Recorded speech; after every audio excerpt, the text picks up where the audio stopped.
Support comes from Missouri Forest Products Association, committed to sustainable and sound conservation of the state's forests, which support more than 41,000 Missouri jobs, resulting in a $10 billion industry.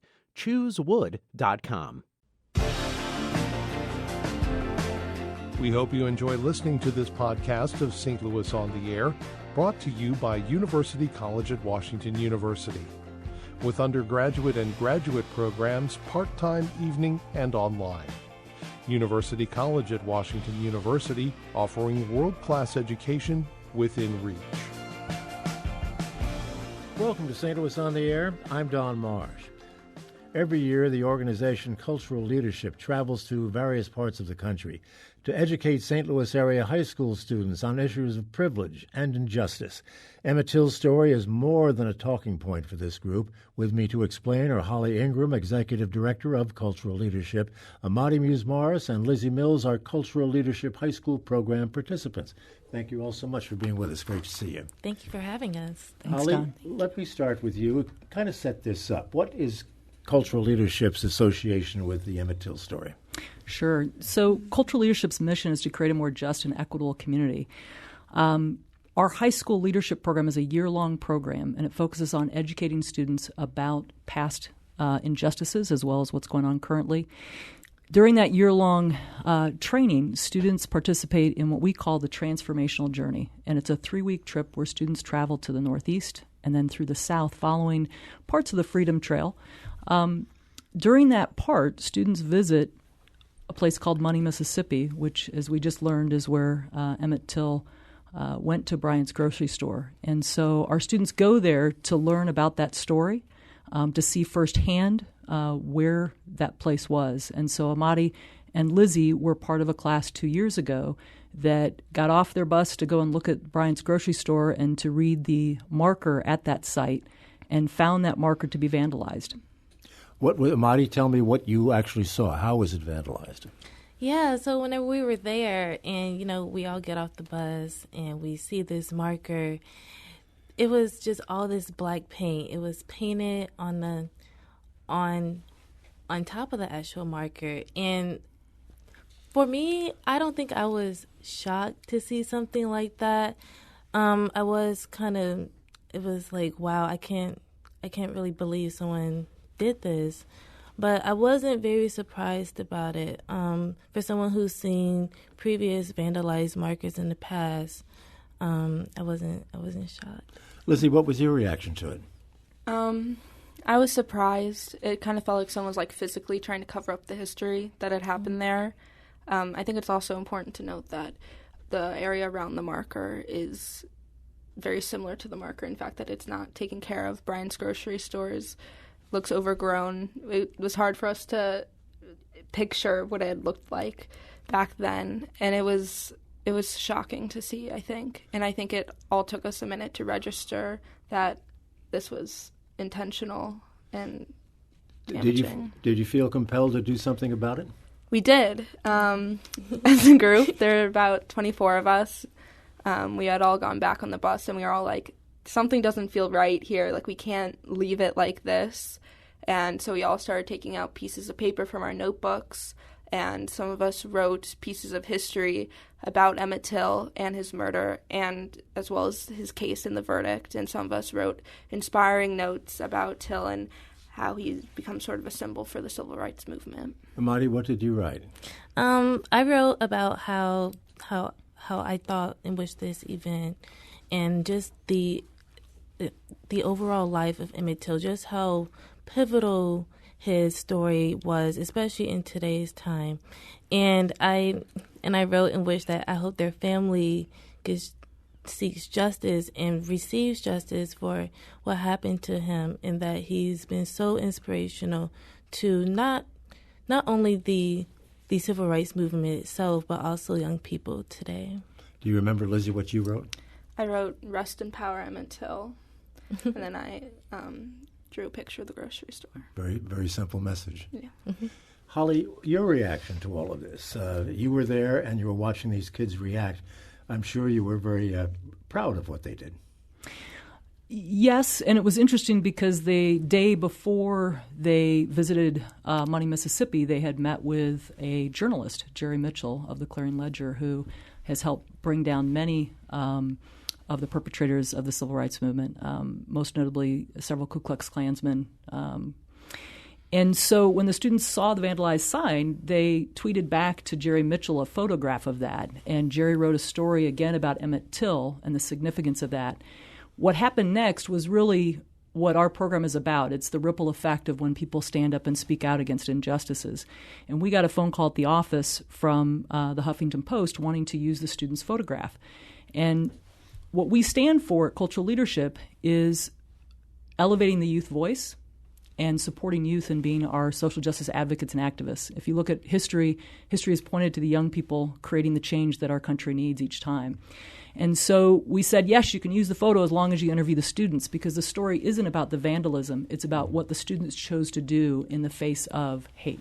And so, yes, we were very proud of the students, but not surprised at what they chose to do. Lizzy, what did you take away from this experience?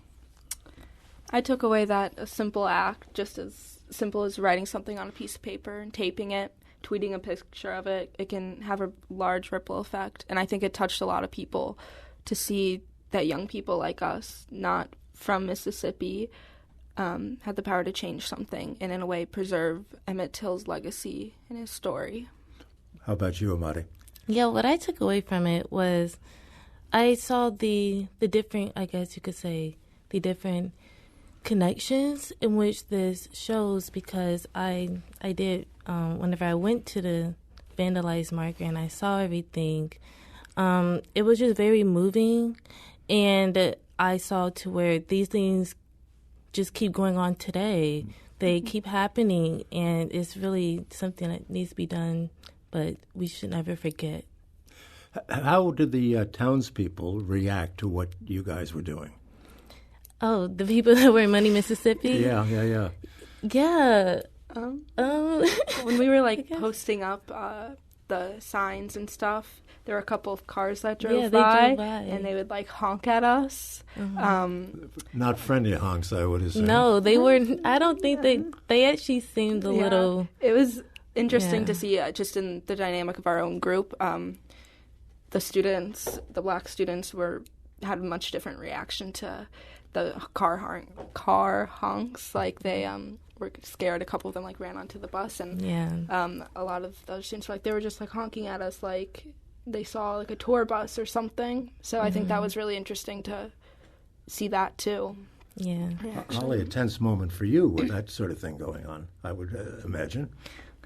Yeah, I think we had some terrific leaders, and we were pretty visible in a large bus, so we were grateful nothing happened to the students. But I think the fear is very real for young people, as we continue to witness today, young people being stopped and racially profiled.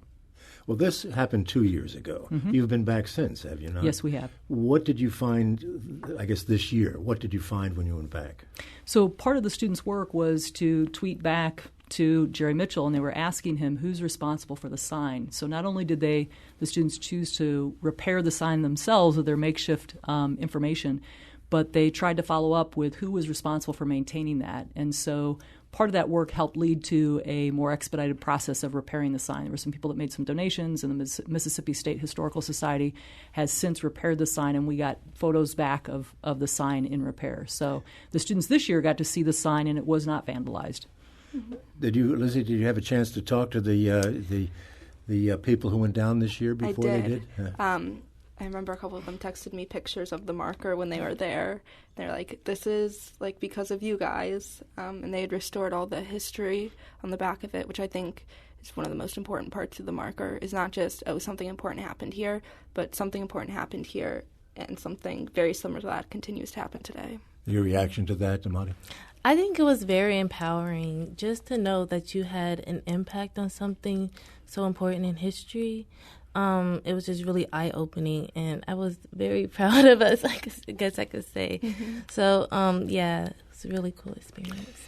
The woman in question has just fairly recently said that she did not tell the truth. Yes. Amadi, what was your response to hearing that, given all that you had learned and been through in connection with the Till case?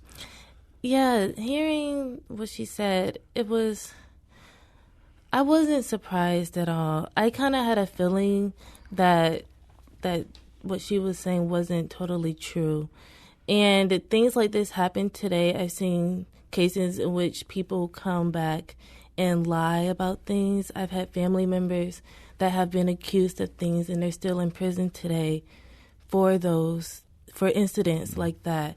So I wasn't surprised. It was kind of hurtful just knowing how someone's life was taken away for something that was so menacing. And it really makes you question the humanity of someone to take it out on a young child that was 14 years old. Yes, 14 yes. years old. Lizzy, do you recall your reaction when hearing that? I too wasn't surprised at all. I think it showed that there was some change in her heart to say, well, now I have to come out with the truth because the truth still matters, 63 years later. And I think that was important, but I wasn't surprised. And I think with the reopening of the case, what I would like to see is sort of like a ripple effect of seeking justice, because Emmett Till sort of became a symbol of, young black people being killed unjustly and without justice for those families and without punishment. And I hope that the reopening of the case sort of sends like a ripple effect. Holly, a real teaching moment. I think there's a lot with the Emmett Till case, in part because it was a case that was brought to attention and was documented and has been talked about over the years. Our Camp Cultural Leadership program, which is in session now, that works with middle school students, was actually having conversations about the Emmett Till case and what's going on now. And it was interesting, some of the things that the students talked about, why certain cases make it to the news and others don't. And in Emmett Till's case, he was fortunate that he had a family from Chicago that played into that, whereas possibly many of the families in the South were too fearful to bring situations to light. We have a caller on the line who fits right in this part of our conversation. He's Ron, calling from St. Louis. Ron, thanks for waiting. What's your point here? Well, my point is I had a similar incident happen to family relatives in Mississippi in '64. And the Canadian Broadcast Corporation did a documentary with my cousin, Thomas Moore. It was called Mississippi Cold Case. If you go to Wikipedia, or you can they play it during Black History Month on a lot of channels.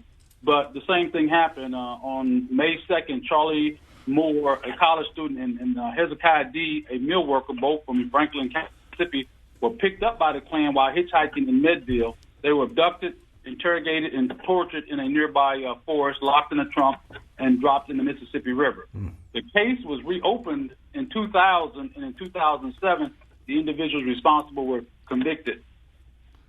Ron, thank you so much for that. I'm afraid that there are too many stories like that that come out of the South, particularly during this time. But thank you very much for the call. We're going to have to wrap this up. Amadi, let me ask you to put a final thought together on all of this. Where are you right now with all of this? Well, with the case itself, I guess overall I'm very happy that this case is opening back up. Although the case was reopened a while back ago, no one was, convicted of anything. So I think this is definitely a move towards justice for the family. And it's very exciting to see where this case goes. And I would expect that something would come around that's positive. Lizzy?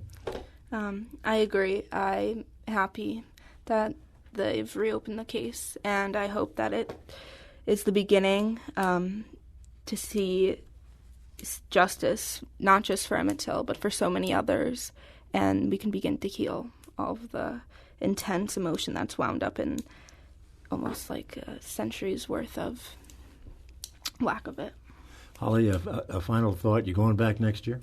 We are, and actually the addition that this year's class got to see is Brian Stevenson's new Peace Memorial as part of the Equal Justice Initiative, which sheds light on the history of lynching in America, which is very relevant to what we're talking about today. So Thanks, Don, for having us on the air. Well, thank you so much for being with us. Holly Ingraham of Cultural Leadership. Great to see you. Students Amadi, MuseMorris, and Lizzy Mills. Thank you. Casey. Thank you. Thank you for having us. This is St. Louis on the Air on St. Louis Public Radio, 90.7 KWMU.